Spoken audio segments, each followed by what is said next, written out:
Horia Denebananda Dr. Boo Nygren. Hoja Nahui Zisho, Dean Jigonen da Nisho 1 o'clock, 5:30. Thursday Gonem. Hada Kisigi Hehe and Kidini Dolil Kadeyo Kathige July 18, 2024. Horoshiha Doljish local announcements. Missing Navajo people reports from the Navajo Police Department. This week, from Tuba City Police District, 48-year-old Harvey Boone was last seen in St. Michael's, Arizona on July 10th. He is 5'4", 130 pounds with brown eyes and hair, wearing blue denim pants and a dark blue shirt. Call Tuba City Police Department 928-283-3111.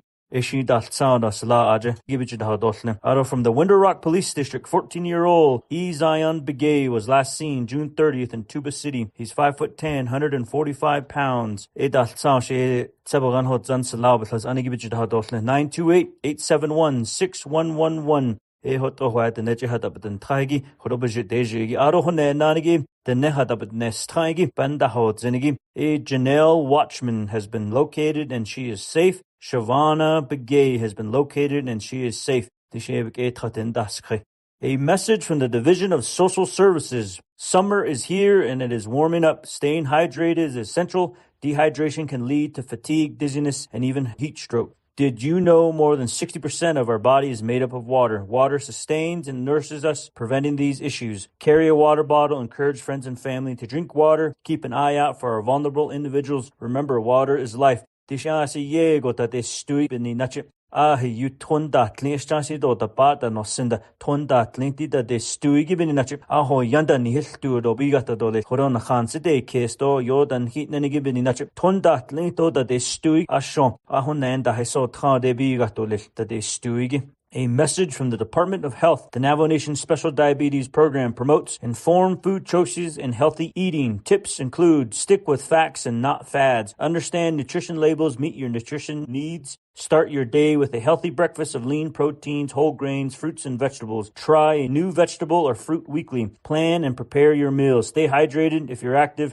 For more information, call 928-871-6532. Let's prevent diabetes together. Tishi hojon jonoj ianya dat ehigin dasinto chiladat enigido hashkan dat enigid kuigoshi chil dano seligi bininache AI yis aron le jian dan jilni hoda la da bakaigi da hajoda nosle aro bininache yego nasto hodeshizo nsiston sinzinigi yat etole kwinzo hodo hanen hich holgaro le.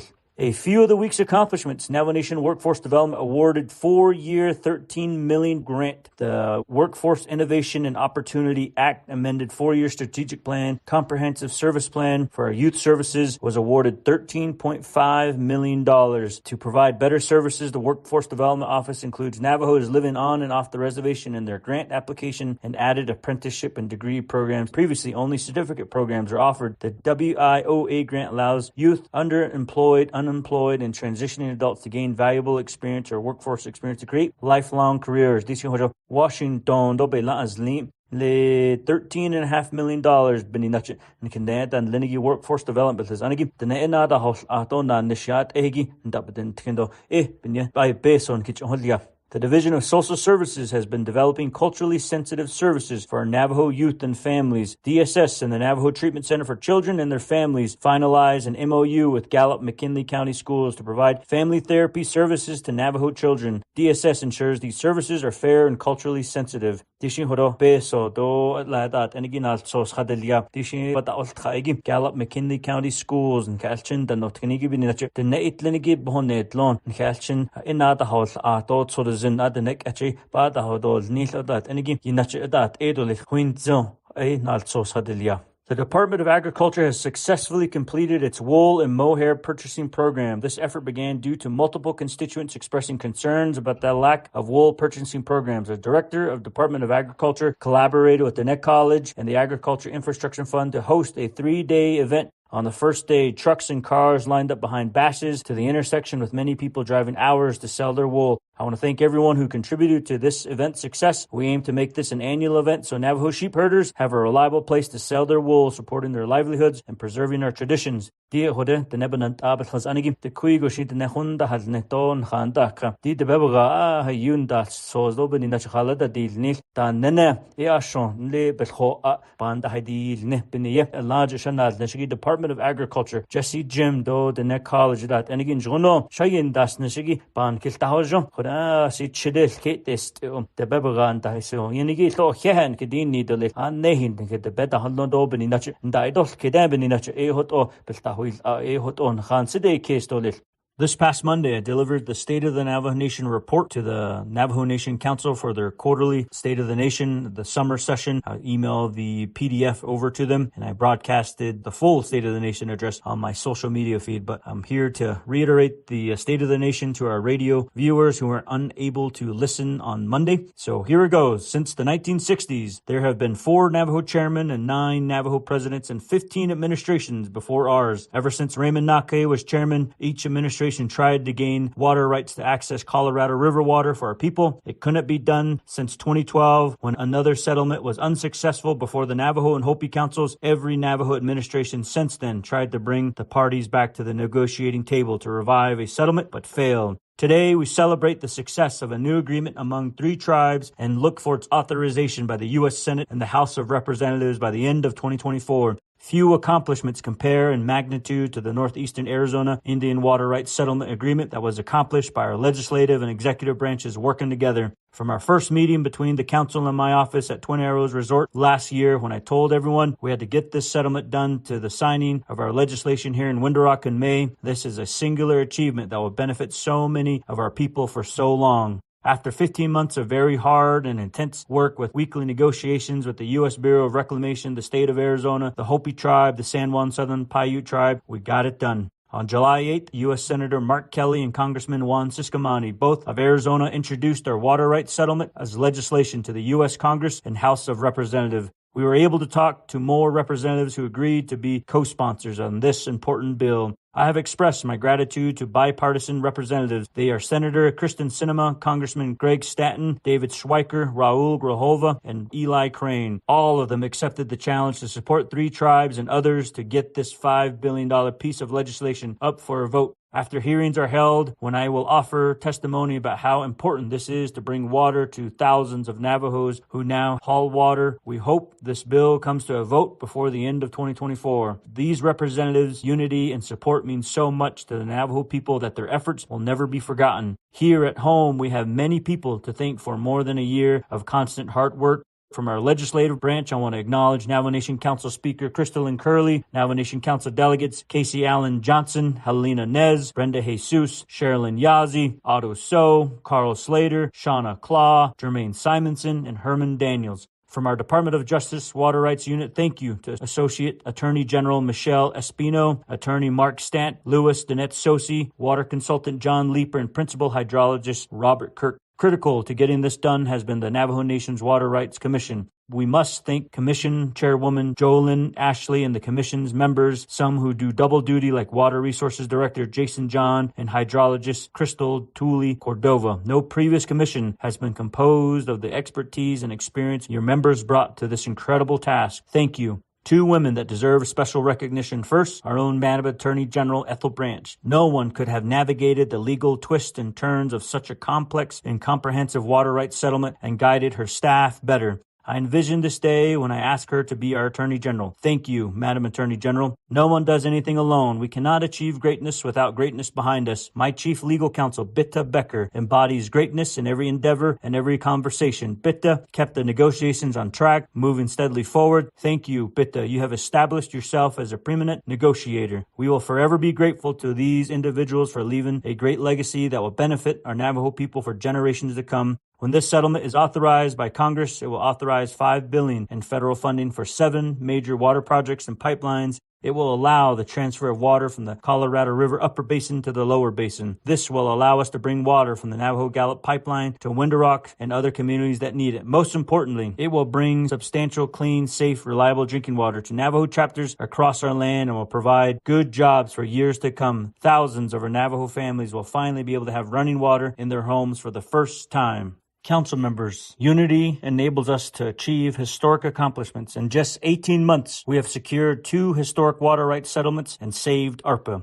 These achievements are what our people expect from us. It is our duty to find solutions to our people's problems, act in their best interests, and make our government more efficient. Many of our people suffer daily, needing jobs, services, roads, homes, and water. Our people want us to be productive together, serving our chapters and constituents as we were elected to do. As president, my responsibility is to ensure the executive branch functions efficiently. When I don't see progress, I make necessary changes. The legislative branch must ensure our tribal policies and laws are up to date and provide necessary budgets to serve our people. The judicial branch exists to resolve legal disputes. I encourage the council to fund the judicial branch adequately to address its backlog of cases. An underfunded judicial branch hurts our people and weakens our sovereignty. Our government operates by the rule of law with a healthy separation of powers among the 3 branches. When we act within our roles in the best interests of our people, our government thrives. As Natanis, we owe each other respect and When I invite you to my office, I treat you with respect. To those who reciprocate when I come to these chambers, thank you.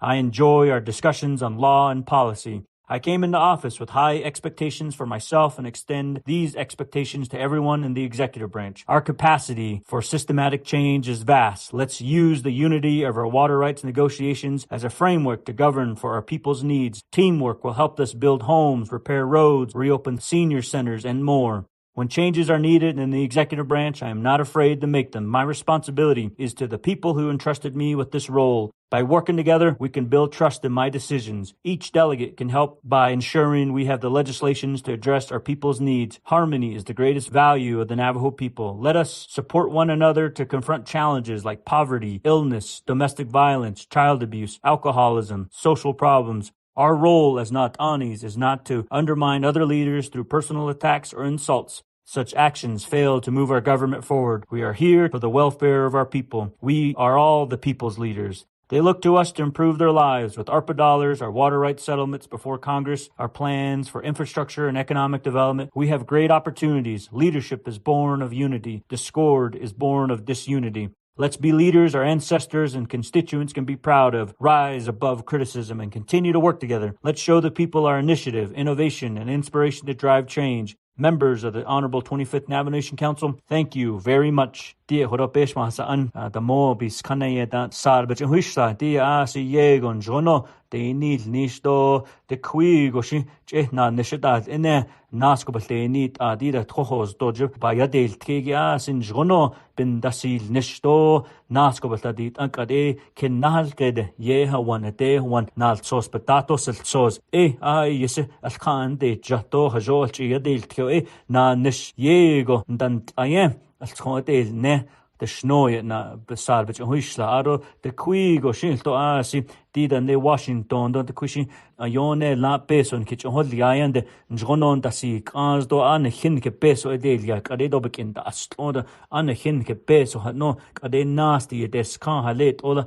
khato nesto beni nach 1 billion that's in khaitnilo khashet oy njono de nebekaya bakauda den na nish bech hoda do nil to the kui go shin as twido san in kalchinda keda dost khato atkinda hawanda do da beteda nitlene eda bedadil dil nishbniya joy hot enigin jono de nil nish kad se beats atta ndezit hot o de nil nish an nehi jono hajol ta khid nil zeno nasko yi khatshnoy besh masan hot osad hadi shlab huishla kashi hot o nasko na de nil nishto di khoet o an halgal to biga hayit aw hot enigi esado alchayo lilta di hajotel zindo hajol chiyat khito hajo nenigi be nasko jono yi kha hot o nane khatol aroto le gol tebel anigi nahui ahit so eda dikat peso ba nahat in halet olan laon peso bich hodol ni to beni nach bandal nishigido dinal sosa si kede taz lengi da kayat bebenal sosa dat enigi ba nahat enigi Eya bini nache nahui ato le khat no to hot eni ga da sar bach hodesh da hot ende yat to hehe annehi nat ani da nit lila de schnoye sar bach hislak ashe nasko nahul dol just ha ishe na da dil nil ashe na nish njoni yat egi da il yado hot o nasko na ne khatole da bedini do sar bach hisla Navajo Nation Washington office, myself, a few delegates advocated for relocatees, broadband, digital equity, and the cleanup of abandoned uranium mines and housing. I met with White House Domestic Policy Specialist Assistant Anthony Rodman and Director of Tribal Affairs Rose Petoskey to discuss the impacts of the 1974 relocation of Navajos and Hopis. We emphasized the need for an appointed ONER commissioner, a visit from President Biden, and proper funding for ONER. We also met with the NTIA Associate Administrator about the $33 million Delcon NTIA grant, which would connect 3,600 homes and institutions to the internet across 1,637 miles and multiple chapters. In another meeting, I met with the U.S. EPA Deputy Administrator Janet McCabe. We discussed the cleanup of abandoned uranium mines. Clear communication on engineering and cost evaluation documents is essential to keep Navajo communities informed. I reiterated our opposition to uranium transportation on Navajo lands, except for cleanup and to protect community health. I met with HUD Deputy Assistant Secretary of Native American Programs, Heidi Fracchetti. I highlighted the critical need for housing, hospitals, and schools. We outlined our plan to spend down the Indian Housing Block Grant, CARES, and ARPA funding before deadlines to avoid reversion to the federal government. HUD and NHA schedule quarterly meetings to discuss priorities and progress. The in Washington Tuesday and the Khadishahan the Kuigo Shinat Ani Hotahon Bebeta Holnigi White House that Enigi Don Le Nilch Ben Saha case do Ben ta Inishigi telecommunications at Nenigi Base or Banat Enigi dot Ahon Dol Nil Abe de Nil Nisto Nenigi da Adon Le Sota Nikicha Ajol Eda Dol Nil to Kayata Hajonda Dol Nil Nene Eda a large Bohol Nihido Kedo Hasatahigi Janet McCabe or Lenigi Eya si Yego tan Kedinil Zenoye Jono Hilnasilne Adol Le Hud but Nenigi the Kuigo Shim Ahonahot Beson Kitchahonde NHA but Honal Ingi Eya Yesin Jono Bessin Hilndahasne also a dada hostode the Kuigoshi Lasit Lane, the signing of the historic Northeastern Arizona Indian Water Rights Settlement. The Southern Paiute President Robin Preston, Hopi Vice Chairman Craig Andrews, Navajo Nation Speaker Crystalline Curley, and among other parties who were there for this historic signing of the parties at the Heard Museum, Dana Lasitli, and the news, the Kuigo Shibitan has Anigi, Ada, Tatahalonda, Banat Hatasi, do the Tobitanit, Ledon Lake at Yehowan, Dehuan, Patatas, Sozanda, Nikato, Chato, Nasco, Lenit, Anjono, the Hahoto, Nil, the Schnoya, Ada, Vice Chairman Casey Johnson, Basemans, and Ada, Tana Randa, Eyabe, Atanda, Heard Museum, Ada, Atana Shanda, Atas. Ishlago ebe Nasco Nanal Sostel Noye Ado Stotle San Carlos Apache Ada the Moye Daye se Yego Dahodil Sado the Quigo Shinhawanta Dahedik no Ado large Benant and Lenigi Chairman Rambler Bitch Hoshnet the Mo Yajan Dam Hodin Khan Sede Kesto the Ne Beke Bakad Keda Honit Inigin Khan Sede Kesto Ashin Yego Dahodil Clado Kushin Hawanta Dik and Abedanil Anito Hodo Todo the Le Spam that Enigi hate order Di Chatishnoy, Adolto Adena de Shaspedini, then Elo Hotza, Adana Sen Ado, which San Carlos Apache, Adabania Chairman Terry Rambler, do Beshmas under Ado, Huad and Kakea Pacao, Denil in the shit noda, where the Nekeda had any game, Pesqueta do Schnido, Bezeda Sit Shido, Hodon Khan Sidi, Case Si Yego, Nkil Inleda no, Arjun, but Slizzy Dan Lenigi San Carlos, Zilran baby, Dotchigim, yes, baby Kai J and so on, this case, we delivered a trailer of things that we collected, donations from our office, and we took it over there, and I expressed my sincere thoughts and prayers for the communities of San Carlos Apache, and we let them know that the Navajo Nation, its people, they're thinking about them. We know that many homes were destroyed in this fire, and that we're really praying that they come out of this stronger. Upcoming events. Join us in Shiprock to honor Miss Indian World 2024-2025 at a powwow. My wife, First Lady Jasmine Blackwater Nygren, and I will celebrate Miss Indian World Casey John at a special contest powwow this Saturday, July 20th in Shiprock, New Mexico at the Shiprock High School Chieftain Pit, starting with a gourd dance at 11 o'clock. Admission is free. We look forward to honoring Casey John, a resilient matriarch advocating for young women across Indian country. Come join us, myself, the First Lady, City. We'll be in Shirbrook, New Mexico at the Chieftain Pit on Saturday. Ishi adan khahido kam azishigido bini nachawan Miss Indian World baby dochigi e banda dit alkhat noy bini nacha arshin khahido kam ajik ya ilteto ardan jono ta power tahun shlodel at khashado natan soy the mo yajigon 11 o'clock go khaljish ishi hoto aro khodo ahya nan kidi nidal khodo the nebanant Dr. Boo Nygren hoja Thursday nahol jisho 1 o'clock 5:30 khada kisigi shil ilneton da isi yolt igi na nishbeket khada shahigido ata il gido na nishtan tshaigida beta inishigi horon kichhoneshi ada mo na hotel hoto ni beta inishigido jgono ta il nahigido hoton khata inishigi hada kisigidon da isolt ingi ahya dan kedini dole Tribune Nygren Navajo Nation President next Thursday shinana dole 1 o'clock 5:30 hada kisigi. God bless you and God bless the great Navajo Nation the in kitlano naskonani katole agone Yat a she Justin Hastin she ado net shlinigi belagana then shle tots and ebo system belagana ed nanak isane edashnele ed about ge that de nasha. My name is Justin Hostine, Executive Director of the Navajo Nation Washington office, here to provide you with some updates that have happenings here in Washington, D.C. Thank you, President Nygren. I think he outlined a lot of the work that we've done over the last week pretty well. President was here this past Tuesday to really advocate on some of the high priority issues that have been affecting the nation. As he mentioned, the DILCON grant. DILCON chapter was awarded a grant from the U.S. Department of Commerce, NTIA, under one of the tribal broadband connectivity grants. That was about $32 million, $33 million. And that grant, unfortunately, is at risk of termination due to some ongoing issues with the DILCON chapter leadership. But the president has offered his commitment to making sure that we rectify those issues in order to ensure that that grant remains available so we can service the Navajo people who need to be connected to broadband, as well as wireless connecting services. So the president met with the deputy administrator for NTIA and really advocated on why we need to keep those dollars and outlining a corrective action plan to work with the chapter into managing that and helping them get their control procedures in line as we continue to work towards that corrective action plan. So under his leadership, we're able to postpone any decision on termination as we collect all of the necessary documentation to ensure that we are in compliance with that grant and to really help the DILCON chapter administration making sure that those dollars don't get reverted. Additionally, he met with the White House to talk about issues of relocation that have been affecting the Navajo people.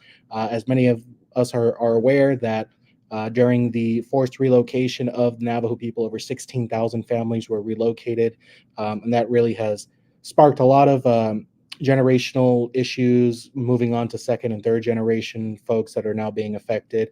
So we really wanted to get the White House's sense on how they would go forward with appointing a commissioner to oversee the Office of Navajo Hopi Indian Relocation and to really understand what their plan is for the future of ONER. And as the president mentioned, really focusing on what ways that we can work together in order to make sure that ONER addresses what it was intended to address during the Land Settlement Act between the Navajo and Hopi. So those conversations are ongoing. I think there's a pathway forward over the next few weeks to really address those challenges and figure out how the White House can help facilitate a stronger and better relationship with ONER and seeing if we can't get an ONER commissioner there to lead the agency to carry out the intent of the original Settlement Act. Additionally, the president met with the U.S. EPA deputy administrator. The deputy administrator is the second in command for the entire EPA administration. And we talked about the abandoned uranium mine cleanup, some of the ongoing efforts for that. In certain areas, I believe that there is a few public comments that are going on in some of the areas that have abandoned uranium mines. Additionally, there was discussions of some new technology that would help with the assistance of the cleanup efforts, and that technology is currently being reviewed to make sure that it's in compliance and that it does get radiation levels down to where they need to be in order to seal off and cap the mines and make sure that those seals don't break and that they'll continue to remove some of those hazarded wastes. Again, the president also emphasized the importance of maintaining our tribal sovereignty and respecting the laws of the Navajo Nation. The laws of the Navajo people and that the council had passed was to restrict the transportation of uranium for non-cleanup related efforts on the Navajo Nation. And it seems that there are some companies who are taking advantage of a legal loophole that we're continuing to address. So we did bring up those discussions with US EPA on potential environmental regulations that would help the Navajo Nation enforce its own laws and to prevent the transportation of uranium, because we know how affected that our communities have been and will continue to be if this continues any further. President also met with the Department of Housing and Urban Development to really talk about relationships between HUD, NHA, and the nation, and making sure that we don't revert any of the dollars back to the federal government, because those dollars would best be served helping the Navajo people to provide affordable housing. We talked about different strategies and the appropriate use of those funds, and talked about how we may be able to amend some of the Indian housing plans that don't necessarily align with President Nygren's priorities, and making sure that we reach that 1,000 home initiative and provide affordable housing to our people.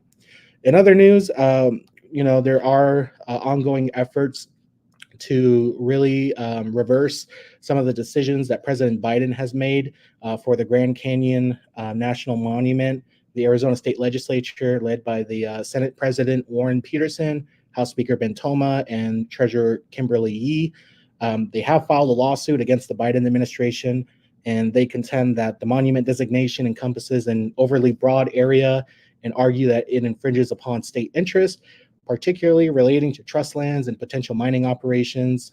That lawsuit was filed in February, and it was consolidated in April with another suit from a rancher, Chris Heaton, who labeled the monument's creation as an unlawful land grab. As many of us know, we have deep ancestral ties to the Grand Canyon, especially along the South Rim, where we practice traditional ceremonies, where there are traditional herbs, and we want to make sure that those sacred sites are kept. And that's why President Nygren offered his support when this Grand Canyon Monument was created. We don't want uranium mining operations to take place again and really destroying a lot of our sacred spaces. So the president has been at the forefront of that. We have been working with the administration and making sure that those protections remain in place. Moving on, we've also got wind of an important decision by the Supreme Court, which really settles a lot of the issues that we've been having with contract support costs. So the Fort Defiance Hospital Board filed a lawsuit against the U.S. Department of Health and Human Services, and they indicate that the agency underpaid its funding request by about $17 million without legal justification. That lawsuit is following up on the recent U.S. Supreme Court decision that happened on June 6, which found that the federal government was liable for millions in third-party administrative healthcare costs under the Indian Self-Determination and Education Assistance Act. And that case was Becerra versus San Carlos Apache Tribe. And the Supreme Court in that case did affirm that tribal contractors are entitled to receive contract support costs associated with third-party revenue. And so as we draw on that precedent, the Fort Defiance Hospital Board does claim that the Health and Human Services Secretary, Xavier Becerra, failed to fully cover those costs, specifically excluding portions of healthcare programs funded by third-party revenues such as Medicare and Medicaid. So we're going to be continuing to research and follow up on that as we proceed these next few months, because that is funding that could potentially come back to improve the better healthcare needs of our people on the nation. In terms of some of the ongoing legislative updates, there is a Senate Bill 1723, which is called the Truth and Healing Commission on the Indian Boarding School Policies Act.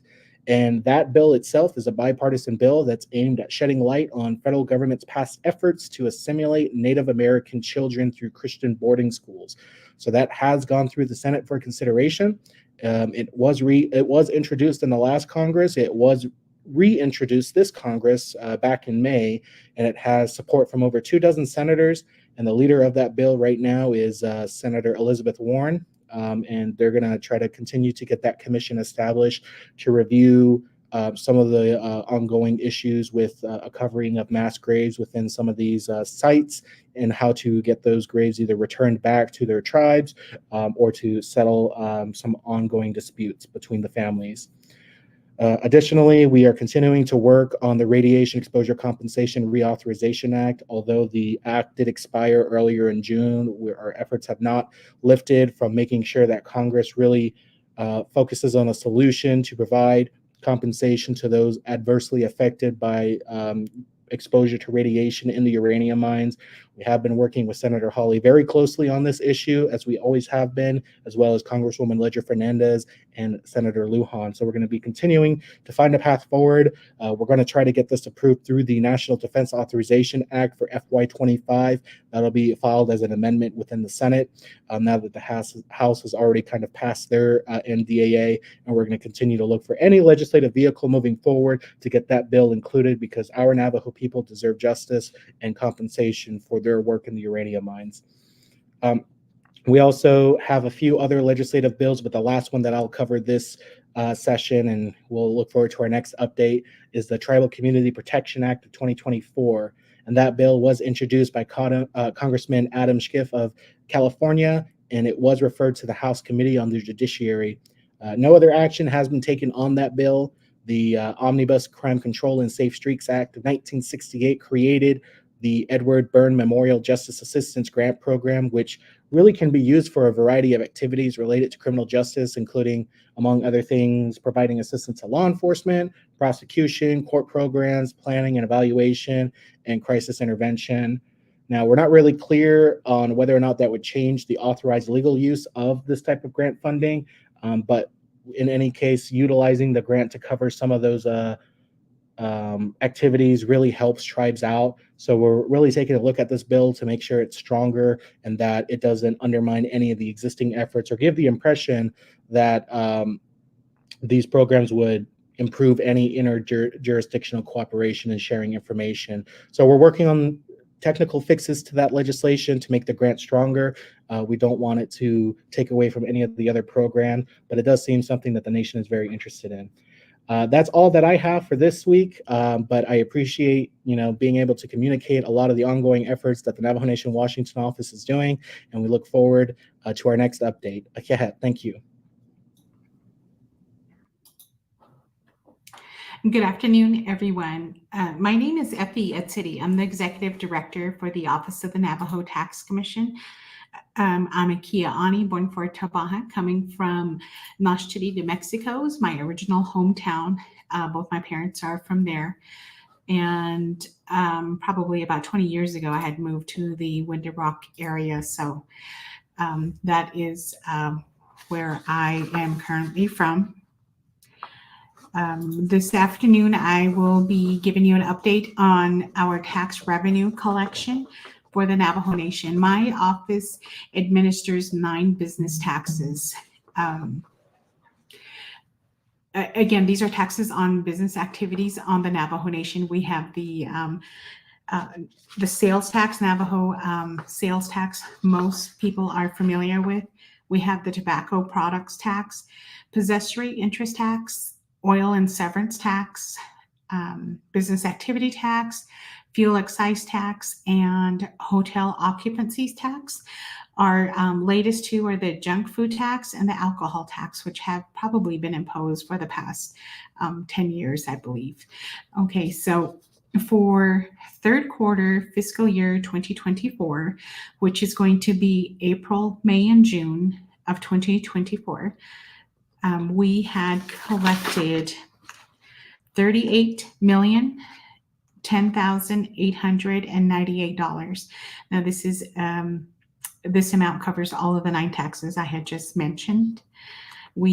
So we have collected 94% of our projected tax revenue.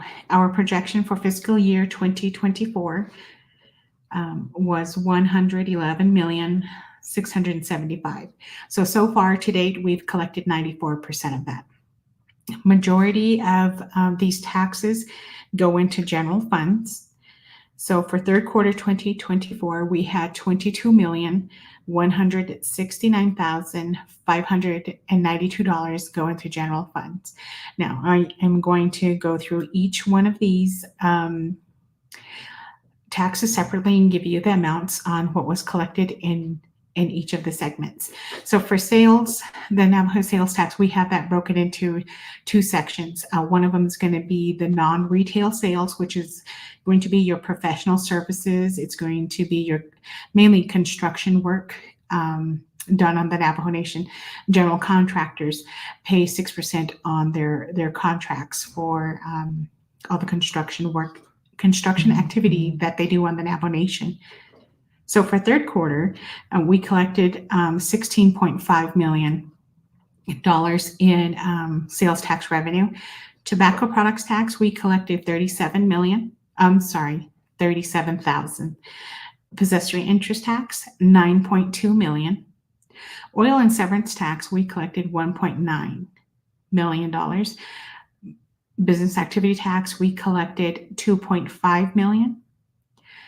Fuel excise tax, $3.3 million. Hotel occupancy tax, we collected $275,000. Sales and retail, this is going to be our retail section. These are going to be your brick and mortar stores. It's going to be your grocery stores, convenience stores, fast food restaurants and stuff like that. Sales tax on what we collected for them was $3.1 million. Our junk food tax, we brought in $771,000. Alcohol tax, $17,600. Again, our total for third quarter was $38 million. So of the $38 million, $22 million went into general funds, and that's going to be our sales tax, the non-retail.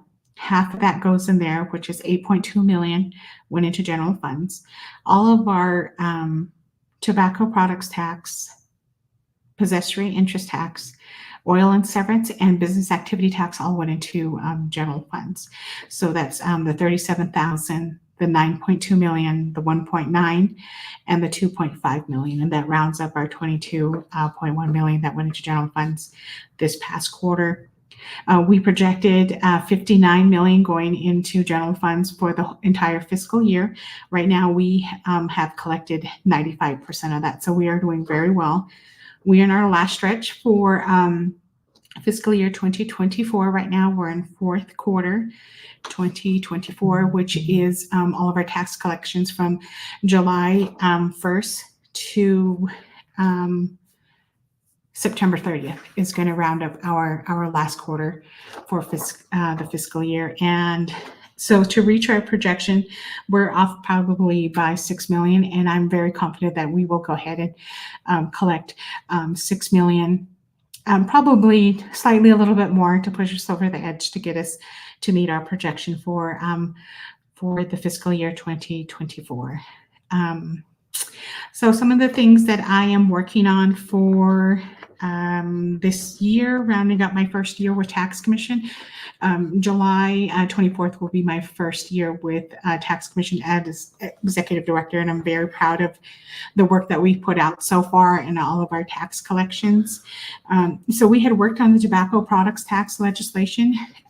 It did get past my office, and it has to get reviewed by a couple of other departments. But what we did was we increased the tax rates for current tobacco products, which includes cigarettes, chewing tobacco, and other products. In addition to that, we also included in that legislation a 22% tax on electronic smoking devices and the components of. So that's going to be tied into the same legislation. I did not see it on the council's agenda this past week, so I am assuming it's going to hit the winter session, but I'm not going to predict any of that. We'll see if it pops up there. It may need some more review. I'm not too sure, but my office did sign off on it. I'm also working on 2 new revenue streams as far as taxation is concerned. One of them is the renewable energy. I have been reporting on this for the past couple of months. I'm reviewing it. We are going to title it Renewable Energy Tax.